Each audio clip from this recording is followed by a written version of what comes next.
Assalamualaikum warahmatullahi wabarakatuh. Halo semuanya. Perkenalkan, nama saya Melisa Wijaya Oktaviana dari kelas 11.5 nomor absen 22. Di sini saya akan menjelaskan tentang pertama, mengapa Indonesia menjadi sasaran kolonialisme. Kedua, mengapa perlawanan-perlawanan bangsa Indonesia terhadap kolonialisme mengalami kegagalan. Ketiga, makna Sumpah Pemuda bagi bangsa Indonesia. Yuk simak penjelasan berikut. Yang pertama, mengapa Indonesia menjadi sasaran kolonialisme? Penyebabnya yaitu adalah rempah-rempah. Rempah-rempah adalah komoditi Nusantara yang memiliki nilai jual tinggi di Eropa. Oleh karena itu, mereka menjulikinya dengan sebutan mutiara dari timur. Tak heran mereka rela melakukan penjelajahan mengarungi samudra demi mendapatkan rempah-rempah. Lalu, mengapa mereka harus jauh-jauh menuju Nusantara? Konstantinopel. Pada tahun 1453, Konstantinopel yang merupakan kota perdagangan rempah-rempah di Eropa dikuasai oleh Turki Utsmani atau Ottoman, membuat pasokan rempah-rempah ke Eropa sulit dan berakibat harganya melambung tinggi. Adakah faktor lain?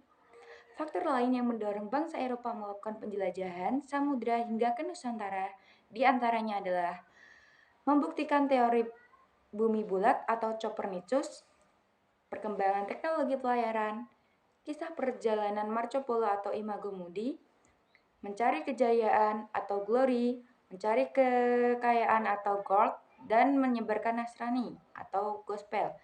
Jadi yang dapat disimpulkan penyebabnya adalah untuk mencari sumber rempah-rempah. Yang kedua, mengapa perlawanan bangsa Indonesia terhadap kolonialisme mengalami kegagalan?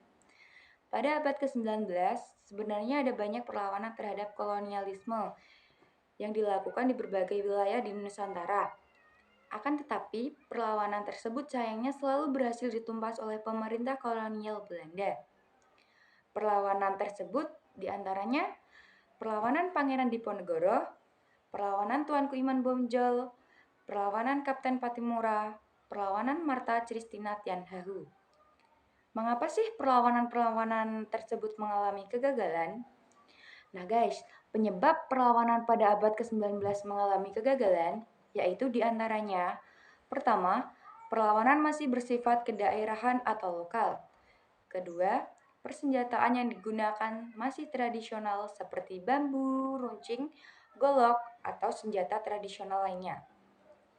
Ketiga, perlawanan berhenti ketika tokoh utama ditangkap atau dieksekusi. Keempat, perlawanan bersifat sporadik atau tidak struktur dengan baik. Kelima, rakyat mudah diadu domba melalui politik divide et impera. Yang terakhir adalah makna Sumpah Pemuda bagi bangsa Indonesia. Sumpah Pemuda merupakan hasil Kongres Pemuda II yang dilaksanakan 27-28 Oktober 1928 di Jakarta. Melalui Sumpah Pemuda, semangat nasionalisme para pemuda benar-benar berkobar. Sumpah Pemuda menjadi momentum bersatunya para pemuda berbagai organisasi yang kemudian berjuang bersama menuju Indonesia merdeka. Berikut ini makna Sumpah Pemuda bagi bangsa Indonesia. Yang pertama, mengajarkan nilai-nilai persatuan bangsa. Sumpah Pemuda adalah satu bentuk komitmen putra-putri bangsa untuk memperjuangkan tanah air dan bersatu demi tanah air. Dalam Sumpah Pemuda, kebanggaan akan tanah air sendiri terlihat jelas dari para pemuda. Perjuangan para pemuda dalam mempertahankan tanah airnya sangat besar, terbukti dengan adanya berbagai peristiwa yang melibatkan para pemuda pada masa penjajahan. Para pemuda, tokoh Sumpah Pemuda telah mengorbankan waktu, tenaga, pikiran, bahkan harta mereka demi mempertahankan tanah air Indonesia. Sumpah Pemuda membuktikan bahwa perbedaan yang dimiliki bangsa Indonesia ternyata dapat disatukan dalam sembunyian Indonesia, yaitu Bhinneka Tunggal Ika. Kedua, menumbuhkan kebanggaan sebagai bangsa Indonesia.